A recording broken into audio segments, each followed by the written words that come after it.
Ça doit vous faire rêver parce que je vais vous dire, Je suis croissance plus, c'est pas ici, c'est là-bas aussi. Oui. Mais les pigeons voyagent, il faut faire attention, on va peut-être aller là où ça croît plus facilement. Écoutez, 30%, je suis très étonné. Maintenant, si vous le dites, c'est que ça doit arriver encore sur cette planète, tant mieux. Ça montre bien que quand on a un écosystème entrepreneurial une nouvelle fois dynamique, on est capable de créer de la croissance. Il faut peut-être s'inspirer de ces économies-là. Moi, je suis choqué quand David Cameron dit au peuple français, aux entrepreneurs français, venez dans mon pays, je vais imaginer pour vous un environnement réglementé qui est favorable aux entrepreneurs et au développement de vos entreprises. Et qu'en France, on ne voit pas le danger. On ne voit pas le danger de cette taxation à 60%, des 75% aussi, parce qu'on n'en parle pas. Mais regardez aujourd'hui les résidences fiscales de l'état-major des boîtes du CAC 40 et refaites l'exercice à l'année prochaine. On va regarder qui est resté en France.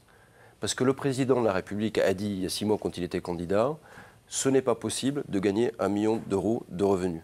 Donc les gens qui gagnent 1 million de revenus, ils vont dans des pays où c'est possible. Et il y en a beaucoup des pays où c'est possible, Singapour ça en fait partie. Et il y a d'ailleurs beaucoup plus de pays où c'est possible que des pays où c'est pas possible. Donc, il y a même dans la France, il y a peut-être la Corée du Nord et Cuba, j'en sais rien. Mais c'est très dangereux de jouer avec cette fiscalité comme ça et de faire partir les gens qui créent de la croissance, qui sont des talents, qui sont des gens qui innovent. Le monde aujourd'hui, regardez Steve Jobs, parlons de Steve Jobs.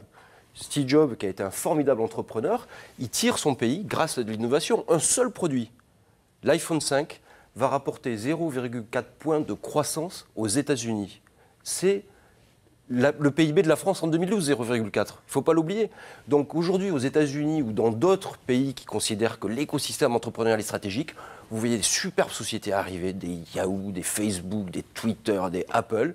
Et nous, on se dit non, on ne va pas rémunérer le risque parce que finalement, monter son entreprise, c'est un travail comme un autre. C'est normal de payer des impôts dans une société.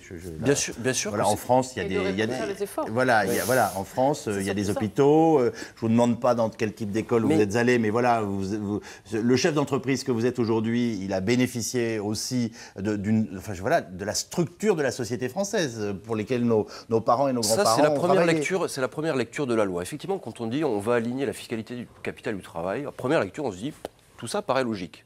Je vous donne un exemple. Vous avez un peu d'épargne, vous avez économisé, je suis sûr que vous avez de quoi placer un peu votre argent.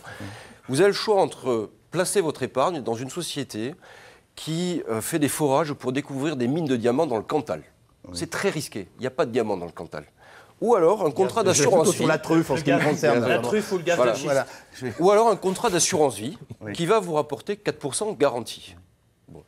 Vous avez envie de prendre le risque d'aider une jeune entreprise, si vous dites c'est très risqué, j'ai très peu de chances de gagner, mais au moins si je gagne, j'aurai une juste rémunération de mon risque.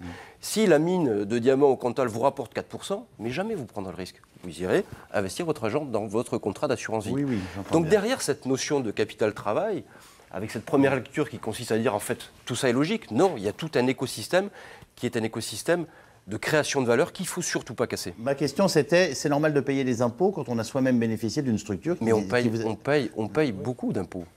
La France est le pays qui a la pression fiscale la plus élevée d'Europe. Et on va passer aux questions SMS.